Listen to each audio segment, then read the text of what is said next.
are the one. Okay, I thought you said you didn't want to talk to me. No, I didn't. You said like that's why I told you. Okay, I'm going to say it now for the fourth time. Can I say something? Well, no, I want to finish my response to him. He interrupted me. Okay, I'm going to finish my response to him because there's about 5 things. Can I talk to Uncle? Well, let me just finish, please. Can we get some number one, please? Okay, let me just finish. I'm not going to be long. I'm not going to be long. So who is that wants to jump in? Spies have said that Iran. I'm sorry. Who is that? Who is that wants to jump in? This is I haven't spoken yet. Yeah, go ahead. So I have posted in the chat, I think nearly 10 links that show from 1, the UN, 2, places like the International Crisis Group, Reuters, and the World Health Organization, that starvation deaths have happened in Gaza, specifically due to Israel's attacks on Gaza. Also, children, specifically. Norm, it's time to delete this app. And if you ever come back on this fucking app again, we will know that you are a cowardly fucking liar. That's all I want to say. I think Norm should take it back. Norm, can I say something? Or Le Wong, and then can I say something? I just get it. Other perspective. Can I ask Norm to say something? Look, and Norm, we need to acknowledge that there have been starvations, there have been atrocities. Hold on. He's in the goo. He's in the gulag right now. Can we just address that? We know that he's a liar. We know, we understand that he lies about this. We already know he's a liar. We need to move on. Authentic, go. So, Tom, thank you. But look, there's so Tulsi Gabbard has no doubt when she testified to Congress in Iran's. When I acknowledge something, why do you break me up? Why don't you let me finish my sentence? We're moving on. Is it not? And you're fired. Kick me out. All right. I can't do this. All right. Authentic, go ahead. Thank you. Sorry. And then Lawang. So Tulsi Gabbard was asked about, she testified in Congress about Iran's nuclear program earlier this year. Okay. So, Trump right now is going, I don't care what she said. So this is, we have U.S. spies working for the government that are saying Iran isn't building a nuclear weapon right now. Okay. I'm going to post this link. This has probably been out for 3 days. And we have Trump, our president, who is currently going over Tulsi Gabbard's head, which is fucking wild because these are people that he's appointed, right? He's going over people's head and he's saying, I don't care, this is today, I don't care what she said, Trump told reporters. In his view, Iran was very close to having a nuclear bomb. So Trump's statement aligned with Israel. Benjamin Netanyahu has described a nuclear-armed Iran as imminent threat. The only people that we keep hearing Iran having nuclear weapons, I mean, they could, right? I'm not even saying that they don't. I'm just saying that the only time that we hear about this is when we're getting ready for war, when someone has weapons of mass destruction. So the fact that America right now is that Trump is going over Tulsi Gabbard's head and going, we know that what you found wasn't sustainable enough to say that there's, that anything's going on right now. But what we're going to do is we're going to, Trump's already writing in social tweets and stuff today that and he's talking about Israel, or Iran rather, that the skies in Iran are, we have good skies, everything's clear. He's talking as if we are already siding with Israel and we are about to fight.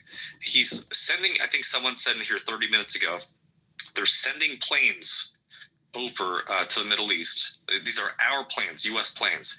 We are already in this war. We are already in this development. For El Normo, for people to come up on this fucking app, excuse my language, and try to say that what happened didn't happen for 20 months, that kids weren't bombed, that, kids weren't starved, that there was no, I think it's kind of weird when we hear this because we think about all the times we turned on our phones and there was aid coming through, but then it blew up. And then there was cans that came through, but then they were actually weapons. And people just, it was terrible. So this whole thing with, Israel, trying to make Israel sound like somehow like, oh, we're just defending itself. It's no, you're systematically oppressing and genociding a group of people. That's number one. And then number two is the fact that we are now getting to a place where we're getting cozy. We're starting to watch our presidents of the United States talk about how he just threatened an assassination on the president of or on is Iranian leadership. Now that just happened. He said we're not gonna assassinate them today. This is in a Truth Social post. For all the people on this app who thought that Trump was a masterstroke negotiator, where the fuck are you looking at right now? This dude is tweeting from Truth Social as he's quote unquote negotiating. It's fucking depressing. There's only two options here. So either it's as dark as you're mentioning, and he has a thirst for war, hasn't done that before, and wants to flex those muscles, or this is his negotiation tactic. It's one of those. But see, and this is a good faith question. How is a negotiator leaving G7? Going back because he's like, oh, I have some shit to deal with so I guess I can't really meet with you. He's just embarrassed to be at G7, so that turns them to G6. He's talking on an international stage saying, Trump or Putin should really be here, to G7 and Ukrainian, you had Vladimir Zelensky who's coming up there. He can't even bother to meet with this guy. It is only the U.S. that looks weak right now. It is fucking insane. Like, I'm not even trying to paint like a bleak picture. I'm just saying, like, this is crazy. Yeah, I'm saying either you're right, or he is doing everything to scare Iran to the negotiation table. It's one of those two things. Yeah, I mean, you could, maybe that's fair. I think the regime change aspect is really interesting when you start to hear a no-war president, right, start to go like, I don't know, man. I can't imagine just going to G7 and then being like, oh, I got to go back home and start a war. And here's the thing: Israel. We watched what happened for 20 months. I just can't hear any more of El Normo's God help us, Israel's doing good. Like, I can't hear any more of that bullshit when we've watched them systematically genocide a fucking place. And then you have rhetoric. And then you have Iran, which, I don't. Anyway, I'll I see you, Water. I'm trying to get in here too. Yeah, I'll be quick, man. It's 2 a.m. here. I've been spending the last 3 days engaging with lifelong peace activists. I've been running around with Cold Pink and learning about them. And these people that have dedicated their lives, these women that are in their 70s and 80s-year-old, peace activists.